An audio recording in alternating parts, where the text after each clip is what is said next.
स्वागत है आपका मास्टरमाइंड बीपीएस चैनल में। एक बार फिर से मैं आपका दोस्त प्रमोद कुमार।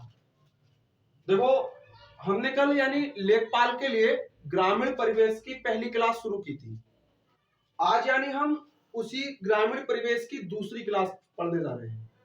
जहां से हमने कल छोड़ा था उसी के आगे का फिर यानी शुरू कर रहे हैं और उसकी जो ग्रामीण परिवेश की जानकारी है उसको समझना। यानी मैंने तुम्हें कल थोड़ा सी जानकारी दी थी, जैसे कि गांव के बारे में बताया था, राजस्व लेखपाल के बारे में बताया था, चकबंदी लेखपाल के बारे में बताया था, और दूसरी बात ये भी बताया था तुम्हें कि यानी इस लेखपाल के लिए कहां से कहां तक प्रमोशन हो सकता है। यानी जैसे कि अगर कोई व्यक्ति राजस्व लेखपाल बनता है तो यानी कहां तक तहसीलदार तक उसका प्रमोशन हो सकता है। ठीक, मैंने ये भी बताया था कुछ कि जैसे कि कुछ तथ्य थे। मनुष्य एक सामाजिक प्राणी है, ये किसने कहा था? अरस्तु ने कहा था। यानी गांव भारत में यानी जो भारत देश है, भारत देश यानी कहां बसता है? गांव के अंदर बसता है। ये महात्मा गांधी जी ने कहा था। एक और तथ्य था, कथन था, जिसमें कि पीटी नेहरू का कथन था। पीटी नेहरू जी ने कहा था यानी किसी भी देश की या किसी भी राष्ट्र की महिलाओं की स्थिति को देख करके उस देश की स्थिति का पता लगाया जा सकता है। ठीक, और इसके आगे की बात अब शुरू करते हैं। जैसे कि आज एक नया टॉपिक, नया पॉइंट शुरू करने जा रहे हैं, ठीक है, जिसका नाम है गांव। गांव या हम कह सकते हैं ग्राम, बात एक ही है। गांव कह दो या ग्राम कह दो, सवाल यही बनता है कि गांव है क्या। ठीक है, गांव क्या है, ग्राम क्या है, हम किस जगह को, किस स्थान को, किस जनसंख्या को गांव कहेंगे, यानी इसका पता लगाना है हमें। ठीक, तो देखो गांव, अब जैसे कि आबादी तो सभी जगह बसी हुई है, हम किस क्षेत्र को गांव घोषित करेंगे। ठीक, यानी सबसे पहली बात अगर बात करेंगे, गांव शब्द का उल्लेख जो है, गांव शब्द का उल्लेख कहां मिलता है? वैदिक साहित्य में मिलता है। ठीक है, यानी इसका उल्लेख जो किया गया है वो वैदिक साहित्य में किया गया है। और वैदिक साहित्य में जैसे कि 4 वेद हैं, उन 4 वेदों के अंतर्गत यानी जो सबसे बड़ा वेद यानी ऋग्वेद है, उस ऋग्वेद के अंतर्गत यानी गांव शब्द की उत्पत्ति होती है। गांव शब्द का जो उल्लेख है वो ऋग्वेद में मिलता है, वैदिक साहित्य के ऋग्वेद में। समझ रहे हैं आप? ठीक, आपने पहले भी ऋग्वेद में कई बार इसके गांव के बारे में जानकारी सुनी होंगी। उसी प्रकार से सबसे पहले गांव का उल्लेख ऋग्वेद के अंतर्गत ही किया गया है। ठीक, अगर हम बात करेंगे गांव को, गांव क्षेत्र कौन घोषित करता, तो जो राज्य राजस्व मंत्री होगा या राज्य सरकार होगी, ठीक, उसी एक भौगोलिक क्षेत्र को राज्य सरकार गांव घोषित करेगी। अब कौन सा क्षेत्र गांव होगा, ठीक, इसकी क्या बातें हैं, तो देखो समझो, यानी गांव की आबादी 5000 से अधिक नहीं हो। वह क्षेत्र जिसकी आबादी 5000 से अधिक नहीं हो, गांव हो सकता, गांव कह सकते हैं इसे। दूसरी बात क्या है? दूसरी बात यानी वह क्षेत्र, यानी वह क्षेत्र, वह क्षेत्र जहां का जनघनत्व,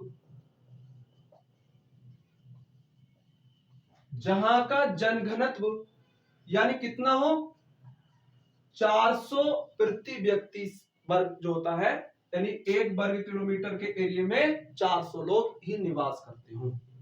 400 वर्ग प्रति व्यक्ति, इतना जनघनत्व, इससे ज्यादा नहीं होना चाहिए। अगर किसी क्षेत्र का, किसी स्थान का इतना जनघनत्व है तो वह क्षेत्र गांव कहला सकता है, गांव कहलाएगा। ठीक, यानी ये एक गांव की पहचान होती है। अब आपके दिमाग में एक सवाल आ रहा होगा, क्या 5000 से अधिक आबादी वाले गांव नहीं होंगे या 5000 से कम आबादी वाले गांव नहीं होंगे? होंगे। देखो सुनो, 5000 से, यहाँ तो लिखा मैंने 5000 से अधिक आबादी नहीं होनी चाहिए जब किसी क्षेत्र को गांव घोषित करोगे, तो उससे कम होनी चाहिए। और अधिक, जैसे कि कुछ गांव होते हैं, कुछ गांव की आबादी 5000 से अधिक है, लेकिन जब वह क्षेत्र गांव घोषित किया गया होगा तो तब उसकी आबादी 5000 से कम ही होगी, तब वो गांव घोषित किया गया होगा। अगर अब भले ही उसकी आबादी बढ़ जाए, बढ़ गई हो, तो तब भी तो गांव ही रहेगा। कुछ गांव की आबादी अधिक हो जाती लेकिन कहलाते गांव ही है भैया, ठीक। लेकिन नया किसी क्षेत्र को अगर गांव घोषित करोगे तो उसकी आबादी 5000 से कम होनी चाहिए और जनघनत्व प्रति व्यक्ति का कितना होना चाहिए, 400 वर्ग प्रति व्यक्ति होना चाहिए, अधिक नहीं हो, इससे कम होना चाहिए, ठीक। 400 वर्ग प्रति व्यक्ति से ज्यादा नहीं हो, कम हो, भले ही कम हो। 400 प्रति व्यक्ति अगर होगा तो भी बात चलेगी, लेकिन अधिक होगा तो नहीं, ठीक। ये एक गांव की थोड़ी सी पहचान होती है। और दूसरी बात, तीसरी क्या है, इन लोगों का जो व्यवसाय होता, व्यवसाय मतलब काम, कार्य, ठीक। लगभग गांव की यानी जो 25% आबादी है, यानी किसी क्षेत्र की यानी 25% आबादी जो है खेती से संबंध रखती है, यानी खेती से जुड़ी हुई, खेती करती हो तो ऐसे क्षेत्र को हम गांव कहते हैं, ठीक। यानी गांव की एक बात फिर समझ ले, जो परिभाषा है, गांव क्या है, गांव शब्द का उल्लेख वैदिक साहित्य ऋग्वेद से मिलता है, ठीक। गांव किसे घोषित करेंगे, जहां की आबादी 5000 से अधिक नहीं होनी चाहिए, जहां का जनघनत्व 400 वर्ग प्रति व्यक्ति से कम होना चाहिए और वहां के लोगों का व्यवसाय कम से कम 25% लोग खेती से जुड़े हो, खेती करते हो, तो उस क्षेत्र को गांव कहते हैं। समझ में आ गया बने, इतनी बात समझ में आ गई, आगे की बात समझते हैं। देखो गांव के अंदर ज्यादातर लोग यानी खेती कृषि इसी से जुड़े होते हैं, उनका मुख्य जो कार्य होता है ना वो खेतीबाड़ी होता है, यानी अपना उनका मुख्य काम कृषि से होता, तो वो खेतीबाड़ी ही करते हैं भैया, तो इसलिए यानी गांव के लोगों को यानी किसान का नाम भी दिया जाता है, ठीक है भैया। अधिकतर लोग यानी किसानी का काम करते हैं क्योंकि उनके पास जमीनें वगैरह होती हैं और गाय पालन भैंस पालन ये सब होता है, ये सब कृषि से जुड़े हुए काम है, ठीक। ऐसे ही उन लोगों को किसान बोला जाता है, ठीक। आगे और ग्रामीणों का और मुख्य व्यवसाय क्या होता है, ठीक। ग्रामीण लोग जो होते हैं ज्यादातर यानी गांव के लोग यानी खेती बाड़ी में लगे होते हैं, ठीक। अधिकतर मुख्य व्यवसाय तो उनका कृषि ही है, ठीक।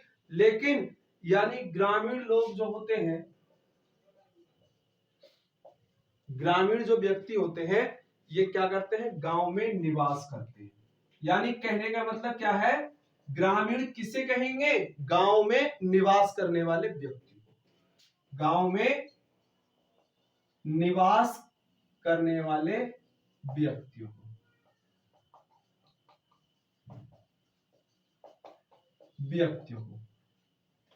जहां रहते वह गांव और वहां के रहने वाले निवासी ग्रामीण कहलाएंगे, ठीक है भैया। जहां एक स्थान पे रहते वो तो गांव हो गया, लेकिन जहां वो रहते हैं जो लोग हैं व्यक्ति वो तो ग्रामीण कहलाएंगे ना, ठीक। एक होता है ग्राम सभा, ग्राम सभा यानी ग्रामीण लोग जो होते हैं, ग्रामीण लोगों का नाम मतदाता सूची में हो, वो ग्राम सभा बनाएंगे फिर, ठीक। ग्रामीण लोगों का नाम मतदाता सूची में होना चाहिए, मतदाता सूची में हो, ठीक। तो वो किसका चयन करेंगे, ग्राम सभा बनाएंगे, ग्राम सभा से क्या बनेगा, गांव का प्रधान, गांव का मुखिया, ठीक है भैया। ये आगे बात आएगी, यहां से सवाल भी आता है, यानी दो चीजें होती हैं, अगर दो बातें आती हैं भैया यहां से ग्राम सभा से, ठीक। सवाल पूछा था ग्राम सभा का सदस्य बनने के लिए यानी कितनी आयु होनी चाहिए, ठीक है। एक तो हो गई हमारी ग्राम सभा और एक हो गई हमारी ग्राम पंचायत, ठीक। यानी ग्राम सभा सदस्य बनने के लिए तो आयु चाहिए 18 वर्ष, ठीक। और ये कौन होगा, ये ग्राम सभा सदस्य, ये वार्ड मेंबर होगा भैया, ठीक। इसके लिए चाहिए 18 वर्ष की आयु। और ग्राम पंचायत का जो या ग्राम सभा का जो अध्यक्ष होगा उसके लिए कितनी आयु चाहिए, ग्राम पंचायत, ठीक है, इसके सदस्य के लिए जो आयु है इसकी है 21 वर्ष। अगर आप प्रधानी का चुनाव लड़ने जा रहे हो तो तुम तभी प्रधानी का फॉर्म भर सकते हो जब तुम्हारी आयु 21 वर्ष होगी। और यदि तुम गांव के अंदर ग्राम सभा यानी वार्ड मेंबर का यानी पर्चा भरोगे तो आपकी आयु 18 वर्ष होनी चाहिए। दोनों बात यहाँ से एग्जाम में भी आती है और यानी भी पूछा जाता है, इससे इंपॉर्टेंट बात है। यानी थोड़े से इसमें कंफ्यूज हो जाते हैं कि भाई कौन सी 18 वर्ष की होगी और किसकी आयु 21 वर्ष की होगी, लेकिन हमें कंफ्यूजन नहीं होना। सिर्फ यानी इतना ध्यान रखना, ग्राम सभा सदस्य जहां आ गया उसकी आयु 18 वर्ष और जहां ग्राम पंचायत सदस्य आ गया उसकी आयु 21 वर्ष होनी चाहिए, ठीक है। अब यानी ग्राम सभा का अध्यक्ष अगर बात करने लगे, ग्राम सभा का अध्यक्ष कौन होता, ग्राम सभा का अध्यक्ष कौन होगा भाई। एक गांव के अंदर जो यानी ग्राम सदस्य हैं वो अपना अध्यक्ष किसे चुनेंगे, तो इनका अध्यक्ष तो होता ग्राम प्रधान। कौन होता भैया, ग्राम प्रधान होता, ये अपना अध्यक्ष ग्राम प्रधान को चुनते। तुमने देखा होगा यानी ग्राम सदस्य जो ग्राम सभा सदस्य होते वो अपना अध्यक्ष ग्राम प्रधान को चुनते। गांव का एक अध्यक्ष ग्राम प्रधान कहलाता, ठीक। आपने देखा होगा यानी ग्राम सभा, ये देखो जैसे संविधान के अंतर्गत जो भी बातें इनकी बताएंगे, ग्राम पंचायत और ग्राम सभा दोनों की, यानी अनुच्छेद 40 और यानी जो पंचायती राज व्यवस्था 243 वो अलग, आगे पंचायती राज व्यवस्था पढ़ाएंगे जब उसके बारे में बात करेंगे। अभी फिलहाल गांव को समझने की कोशिश करें, यानी गांव क्या है, ठीक है भाई। अगर अब आगे की बात करें कि यानी भारत में कुल गांव की संख्या कितनी, भारत में कुल गांव कितने हैं, ठीक है भाई, ये बात चल रही है। भारत में कुल गांव कितने हैं, भारत में कुल गांव ये है 2,40,202, ठीक। ये भारत के अंदर कुल गांव की संख्या है, कितनी है, 2,40,202 गांव भारत के अंदर यानी स्थित है, जो वर्तमान स्थिति में। अब अगर बात अलग आ जाए, अगर हम बात अलग करें यानी जहां गांव होंगे क्या वहां सभी जगह ग्राम पंचायतें होंगी, नहीं, ये नहीं कह सकते। ग्राम पंचायत का होना एक अलग बात है और गांव का होना एक अलग बात है, उस बात को समझते हैं। ग्राम पंचायत कहां होगी,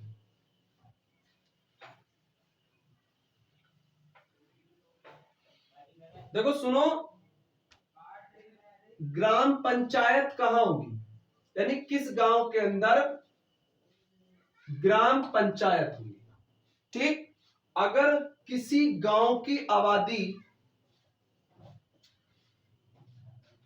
किसी गांव की आबादी, किसी गांव की आबादी यदि 1,000 है, यदि 1,000 है तो वहां एक ग्राम पंचायत होगी, समझ रहे हैं, यानी वहां एक ग्राम पंचायत होगी, वहां एक ग्राम पंचायत होगी, ठीक।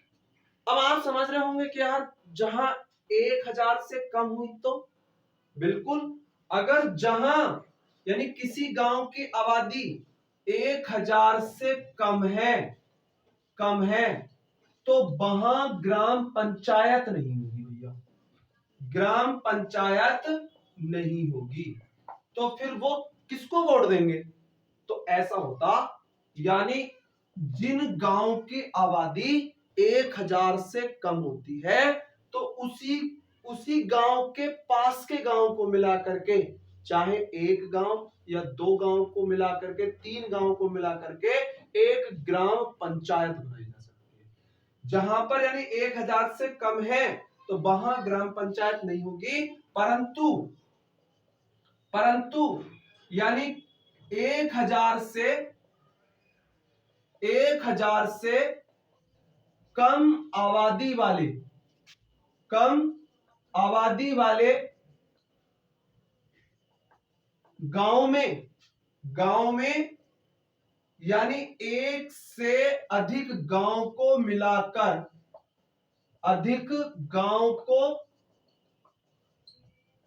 मिलाकर ग्राम पंचायत बनाई जाएगी।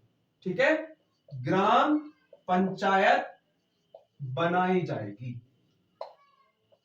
ग्राम पंचायत बनाई जाएगी।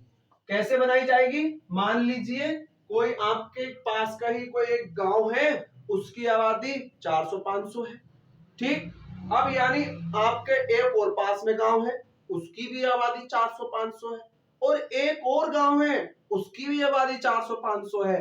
तो तीनों गांव को मिला लिया जाएगा, और तीनों गांव की जो यानी ग्राम पंचायत होगी वो एक होगी। कुल मिलाकर के 3 गांव का एक प्रधान होगा। यानी अब वो उसमें से कोई भी जीते वो अलग बात है, लेकिन प्रधान तीनों का एक होगा। फिर ऐसे ग्राम पंचायत का गठन होगा। ठीक, तब यानी आप समझ गए होंगे ग्राम पंचायत कहां बनाई जानी है? वहां बनेगी जहां की आबादी 1000 से यानी 1000 हो या 1000 से ज्यादा हो, कम नहीं होनी चाहिए परंतु। ठीक, अगर कम है तो कम गांव को मिला करके बनाएंगे। गांव में देखा होगा आपने, ठीक, जो आसपास में से देखने को मिल जाता। दूसरी बात, अब एक ग्राम पंचायत में, दूसरी बात समझ लें, एक ग्राम पंचायत में ग्राम सभा सदस्यों की संख्या यानी कितनी हो सकती है भैया? पहले जो होती थी ना, पहले इनकी संख्या 9 से 17 होती थी। इनकी संख्या यानी पहले होती थी 9 से 17 होती थी। ठीक, परंतु वर्तमान में कितनी है? 9 से 15 है। मतलब एक गांव में 9 वार्ड मेंबर बन सकते हैं, कम नहीं, और 15 से ज्यादा नहीं बनेंगे। 15 से कम तो होंगे, ज्यादा नहीं बन सकते। 9 से कम नहीं बनेंगे, 9 से ऊपर 15 तक हो सकते हैं। एक गांव के अंदर यानी वार्ड मेंबरों की संख्या 9 से 15 हो सकती है भाई साहब। ठीक है, इससे ज्यादा नहीं होगी। अब जैसे कि गांव जो होता, ठीक, यानी उत्तर प्रदेश में गांव के अंदर एक वर्ष के अंदर ग्राम सभा की कितनी बैठकें हो सकती? ठीक, तो यही समझ लें हम इस बात को।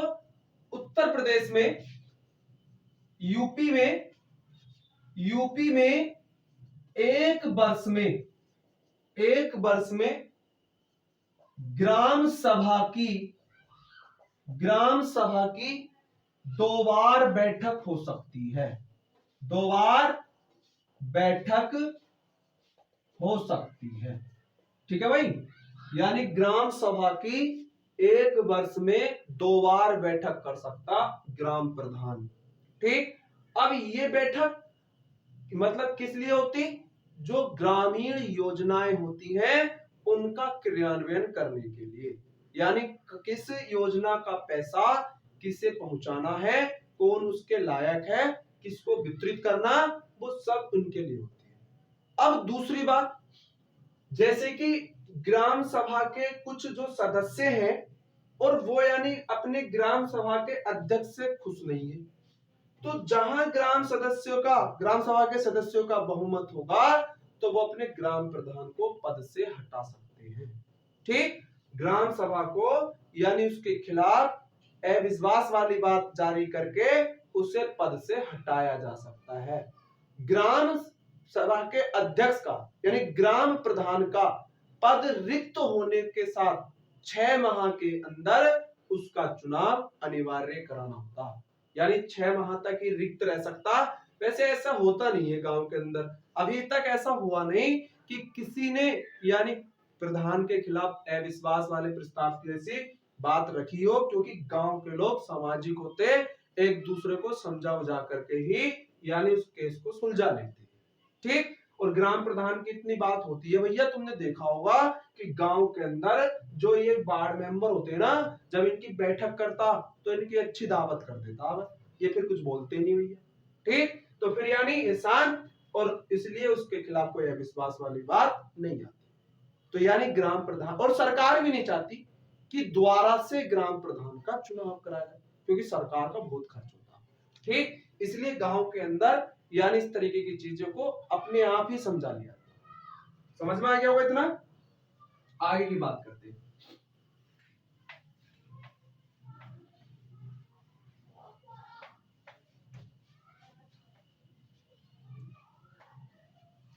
गांव में बहुत सारी चीजें होती हैं, गांव के लोग ही खुद अपने आप उन चीजों को यानी सुलझा लेते हैं।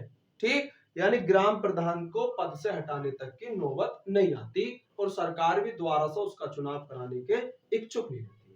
ठीक है, अब दूसरी बात करते हैं, ग्राम विकास अधिकारी। ग्राम विकास अधिकारी ये कौन होता है भैया? ये होता, आपने सुना होगा बीडीओ।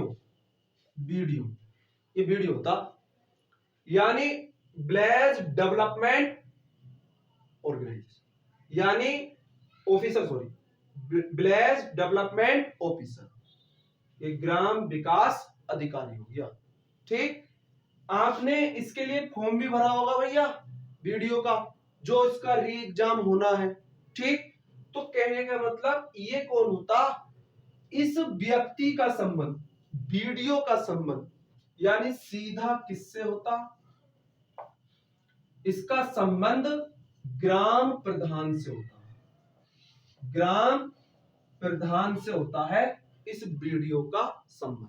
ठीक, और यानी इसके लिए यानी राज्य सरकार होती, इसकी नियुक्ति जो कौन करता है? इसकी नियुक्ति, फॉर्म निकलते हैं इसके लिए, नौकरी, सरकारी नौकरी यानी कह सकते हैं, इसके लिए एक सरकारी नौकरी विज्ञापन देती है। ठीक, इसकी नियुक्ति राज्य सरकार करती है। राज्य सरकार इसकी नियुक्ति करती है। जैसे कि अभी एग्जाम होना है, तो जो इसमें फॉर्म, जिसका फॉर्म पड़ा होगा वो पेपर देगा, जो पेपर में पास है वो वीडियो अधिकारी बनेगा। ठीक, तो यानी इसका काम सीधा क्या होता है? इसका कार्य समझ ले, इसका कार्य क्या होता? ग्रामीण लोगों तक, ग्रामीण लोगों तक सरकारी योजनाओं को पहुंचाना। ग्रामीण लोगों तक सरकारी योजनाओं को पहुंचाना, ये इसका मुख्य काम होता। जैसे कि तुमने देखा होगा ना, गांव के अंदर आवास योजना आई, राशन योजना आई, या कोई भी एक गांव की ग्रामीण योजना आती है, तो ये सूचना देता है ग्राम सभा के अध्यक्ष को। वो कौन होगा? ग्राम प्रधान। और अगर कोई गांव का नागरिक भी, ग्रामीण व्यक्ति यानी इससे इन योजनाओं के बारे में अवगत होना चाहता, तो वो इसके बारे में बताएगा, उसे उसका अधिकार है उसके ग्रामीण व्यक्ति के पूछने का भी और उसको बताने का। लेकिन ये दोनों यानी ये ग्राम प्रधान और ये दोनों एक दूसरे से मिले होते हैं भैया, क्योंकि इस वीडियो को भी यानी ग्राम विकास अधिकारी को भी इसमें मोटी कमाई जाती है। अगर कोई सरकारी योजना आती है तो दोनों उस योजनाओं का लाभ ले लेते हैं, ग्राम प्रधान भी लेगा और वीडियो भी लेगा, और गांव का जो नागरिक है उस तक यानी कुछ ही हद तक पहुंचेगी तो जरूर योजना, लेकिन सभी पे नहीं पहुंचेगी। जैसे ग्राम आवास योजना का तुमने देखा होगा, तो उसके अंदर जो 1.5-2 लाख रुपया आता है, तो वो उसका पूरा पैसा जो उसके लायक है, जिसकी योजना का जिसका नाम है उसका होता है, परंतु इसमें दोनों इसका फायदा लेते हैं। ठीक, ये तो हो गया यानी वीडियो जो ग्राम विकास अधिकारी जिसकी नियुक्ति कौन करेगा? राज्य सरकार। राज्य सरकार के स्तर पर इनके फॉर्म निकलेंगे, उसमें अप्लाई करके तब इसका फॉर्म भर के तब पास किया सकता। अब एक वीडियो ये होता,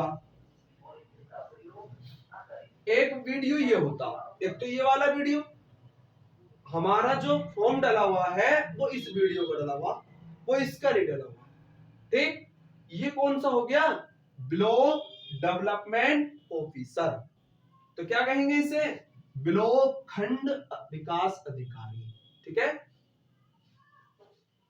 ब्लॉक खंड विकास अधिकारी।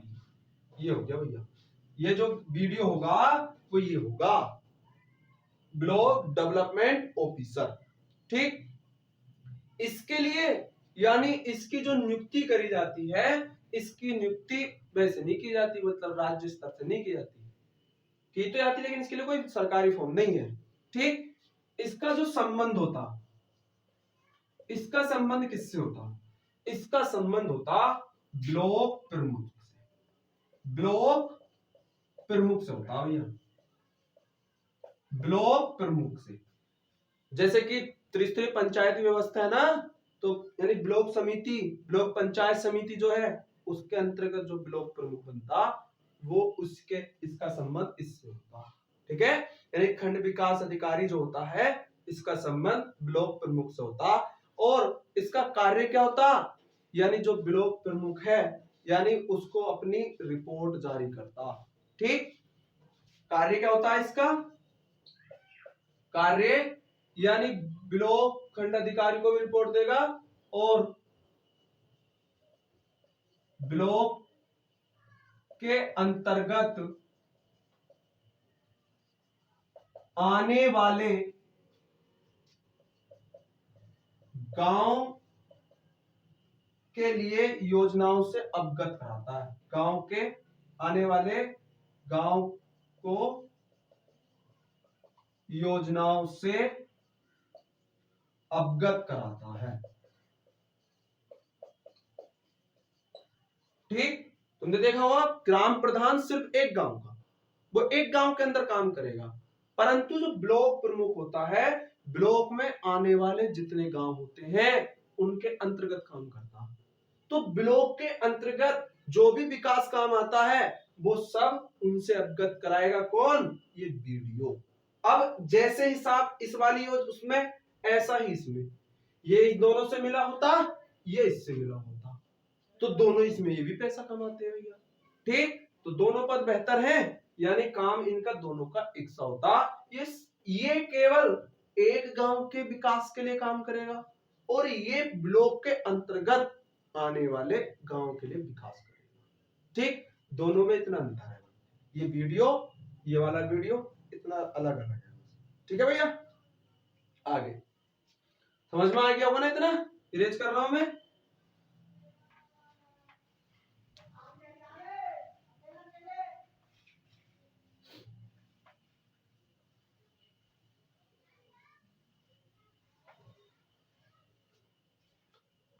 देखो अगला हम अगली बात करते हैं राज्य की संरचना। राज्य की संरचना, ठीक है भाई, राज्य की संरचना किस तरीके से होती है? ठीक, आप जानते हैं यानी सबसे छोटा गांव, ठीक है, गांव से बड़ा फिर यानी ब्लॉक स्तर, ब्लॉक स्तर से जो तहसील के अंतर्गत आता जिला स्तर, जिला स्तर के बाद राज्य स्तर। ठीक, ऐसे इसकी संरचना होती है। तो सबसे छोटा हम क्या कहेंगे? सबसे पहले इसमें कहेंगे व्यक्ति। ठीक, व्यक्ति से क्या बनेगा? परिवार। क्या बनेगा भैया? परिवार। और परिवार से क्या बनेगा? मोहल्ला या टोला। टोला भी बोलते हैं कि ये हमारे टोले का व्यक्ति है, ये हमारे मोहल्ले का व्यक्ति है। ठीक, तो पहले व्यक्ति, व्यक्ति से परिवार, परिवार से मोहल्ला, ये जिसे हम टोला नाम भी दिया जा सकता है। और इसी मोहल्ले से मिलकर के क्या बनता है? गांव। ठीक है भैया, गांव या ग्राम, गांव कहते हैं या ग्राम कहते हैं। ठीक है भैया, यूपी के अंदर कुल गांव की संख्या कितनी है? तो यूपी के अंदर कुल गांव की संख्या, यूपी में कुल गांव कितने हैं? यूपी के अंदर जो मैंने तो तुम्हें पहले बताया यानी 2,40,202 वो भारत के अंदर है, लेकिन अब यूपी के अंदर कितने हैं? यह है 97,941 गांव। 97,941 गांव हैं। कहां? यूपी के अंदर। ठीक है भाई, यूपी के अंदर इतने गांव हैं। गांव से क्या बनता है? गांव से ब्लॉक, ये ब्लॉक बनेगा। गांव के बाद गांव से मिलकर के ब्लॉक बनेगा। और ब्लॉक कितने हैं यूपी के अंदर? 823 ब्लॉक हैं। 823 ब्लॉक यूपी में। यूपी में कुल 823 ब्लॉक हैं। ठीक है भैया। अब इसके बाद ब्लॉक से मिलकर के क्या बनेगी? तहसील बनेगी। और यूपी में कुल तहसीलों की संख्या 350 है। 350 यूपी में है तहसील। ठीक है भैया। इसके बाद क्या बनेगा? तहसील से जिला, जिला बनेगा। और जिले से, जिले कितने आप तो जानते हैं? 75। यूपी में कुल 75 जिले हैं। ठीक। इसके बाद क्या बनता है? मंडल, जिले से बनेगा मंडल। और यूपी में कितने मंडल? 18 मंडल है यूपी के अंदर। ठीक। और मंडल से मिलकर के तो बनता है भैया राज्य, राज्य। ठीक है। यूपी में यानी मंडलों से मिलकर के तो राज्य बनेगा। ठीक है भैया। राज्य है ही अपना कौन सा? उत्तर प्रदेश। उत्तर प्रदेश राज्य। ठीक। एक बात फिर समझ लें, राज्य की संरचना अगर करेंगे, सबसे छोटा व्यक्ति, व्यक्ति से मिलकर के परिवार, परिवार से मिलकर के मोहल्ला या टोला, और मोहल्ले से मिलकर के गांव या ग्राम। यूपी में कुल गांव की संख्या 97,941। और गांव से मिलकर के ब्लॉक, यूपी में कुल ब्लॉक 823। ब्लॉक से मिलकर के तहसील, यूपी में कुल कितनी तहसील? 350। तहसील से मिलकर के जिला, यूपी में कितने जिले? 75। और जिले से मिलकर के मंडल, यूपी में 18 मंडल। और मंडल से बनता अपना राज्य। और राज्य एक ही होता, एक से मिलकर के नहीं बनाते, राज्य सिर्फ एक ही होता। जैसे कि जो अपना राज्य है उत्तर प्रदेश राज्य। ठीक। आगे की बात करते हैं, थोड़ी सी समझ में आ गया हुआ है?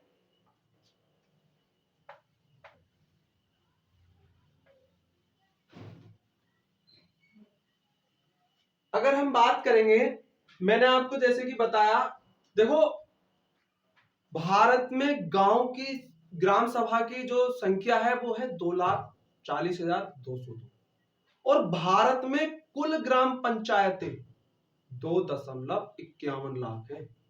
अगर कुल ग्राम पंचायतों की बात करेंगे, जिसमें ब्लॉक पंचायत भी आएगी, और यानी जो ग्राम पंचायत भी आएगी, और जिला पंचायत भी आएगी, तीनों पंचायत आनी है। वो कितनी पंचायत है? यानी 2.51 लाख।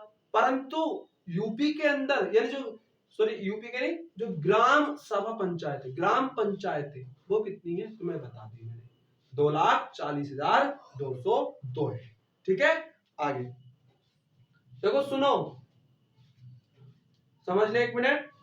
अगर हम बात करेंगे भारत में कुल पंचायतें, कुल पंचायतें कितनी है? 2.51 लाख। 2.51 लाख। ठीक है। 2.51 लाख है।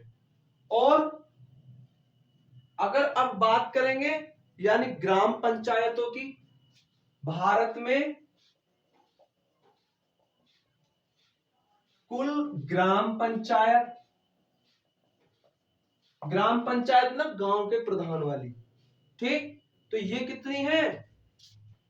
2,40,202 है। ये इतनी है, 2,40,202।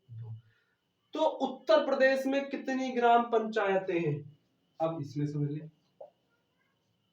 उत्तर प्रदेश में कुल ग्राम पंचायत, कुल ग्राम पंचायत ये कितनी है? ये है 5,000, सॉरी, ये है 5,9,0,0,2 59,002 है। ठीक। ये उत्तर प्रदेश के अंदर है, ये उत्तर प्रदेश के अंदर कुल ग्राम पंचायतें हैं भैया। ठीक है, आप जानते हैं यानी समाज की सबसे छोटी इकाई, समाज की सबसे छोटी इकाई जो होती है क्या होती है? सबसे छोटी इकाई परिवार होती है। समाज की सबसे छोटी इकाई परिवार, परिवार। और गांव की सबसे छोटी इकाई, गांव की सबसे छोटी इकाई ये होती कुल, ये कुल होती। ठीक है, याद रखेंगे इस बात को, यानी गांव की सबसे छोटी इकाई कुल बोली जाती है भैया। ठीक, आपको इतनी बात समझ में आ गई होगी। ठीक, अब इसके आगे की बात और करेंगे, दो लाइनें और समझते हैं। देखो क्या होता, एक होता परगना। परगना क्या होता था? परगना जिसे परगना बोलते थे। ठीक, ये कौन होता था? तो सल्तनत काल, जो दिल्ली सल्तनत काल, ठीक, दिल्ली सल्तनत काल जो थी, यानी उस दिल्ली सल्तनत काल में काम करने वाली एक भौगोलिक इकाई थी, जो आज के टाइम में राजस्व लेखपाल करता ना परंतु उस समय ये काम करते थे। ठीक, हम कह सकते हैं सल्तनत काल, सल्तनत काल व ब्रिटिश काल दोनों। ठीक, सल्तनत काल व ब्रिटिश काल में काम करने वाली प्रशासनिक इकाई थी, प्रशासनिक इकाई थी। मतलब भौगोलिक स्तर पर, भौगोलिक मतलब जैसे कि किसके पास कितनी भूमि, किससे कितना कर वसूलना, ये एक भौगोलिक स्तर पर एक प्रशासनिक इकाई थी परगना। मतलब इसका एक अधिकारी होता था, जैसे आज लेखपाल है ऐसे उस समय का परगना होता था। ठीक है, अब दूसरी बात, एक तहसील होती। तहसील क्या है? तहसील क्या होती है? ठीक, ये वर्तमान समय में यानी राजस्व की भौगोलिक इकाई, वर्तमान समय में राजस्व की, राजस्व की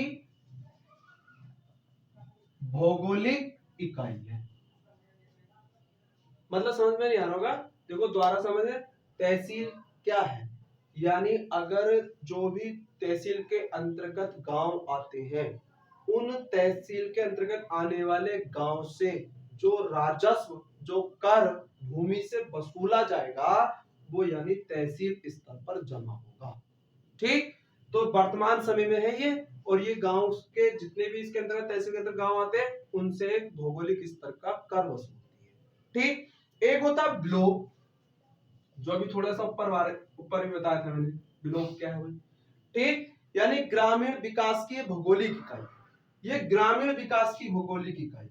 अगर हम कहेंगे किसी गांव का विकास करा जाएगा तो यानी ब्लॉक स्तर से किया जाएगा। ग्रामीण विकास की भौगोलिक इकाई, भौगोलिक इकाई है, ग्रामीण विकास की भौगोलिक इकाई है।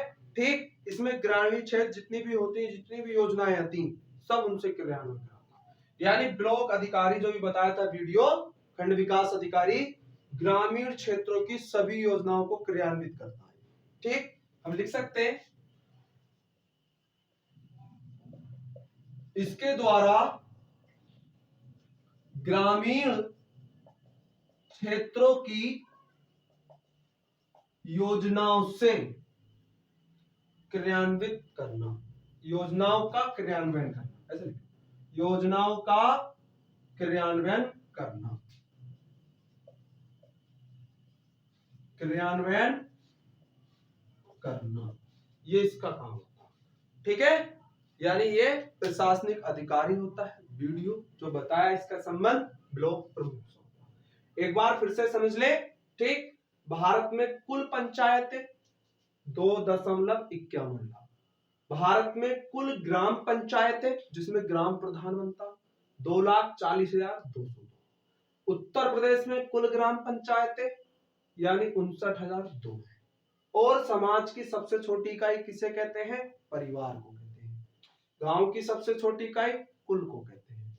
परगना किसे कहते हैं? परगना एक सल्तनत में ब्रिटिश काल के दौरान राजस्व लेखपाल के तरह प्रशासनिक अधिकारी का काम करता था। तहसील क्या होती है? वर्तमान समय में राजस्व की भौगोलिक इकाई। और ब्लॉक क्या है? ग्रामीण विकास की भौगोलिक इकाई जो ग्राम स्तर की योजनाओं को क्रियान्वित करती है। ठीक है भाई, आज की क्लास हमारी इतनी ही रहेगी। समझ में आया होगा आपको? ठीक, धन्यवाद।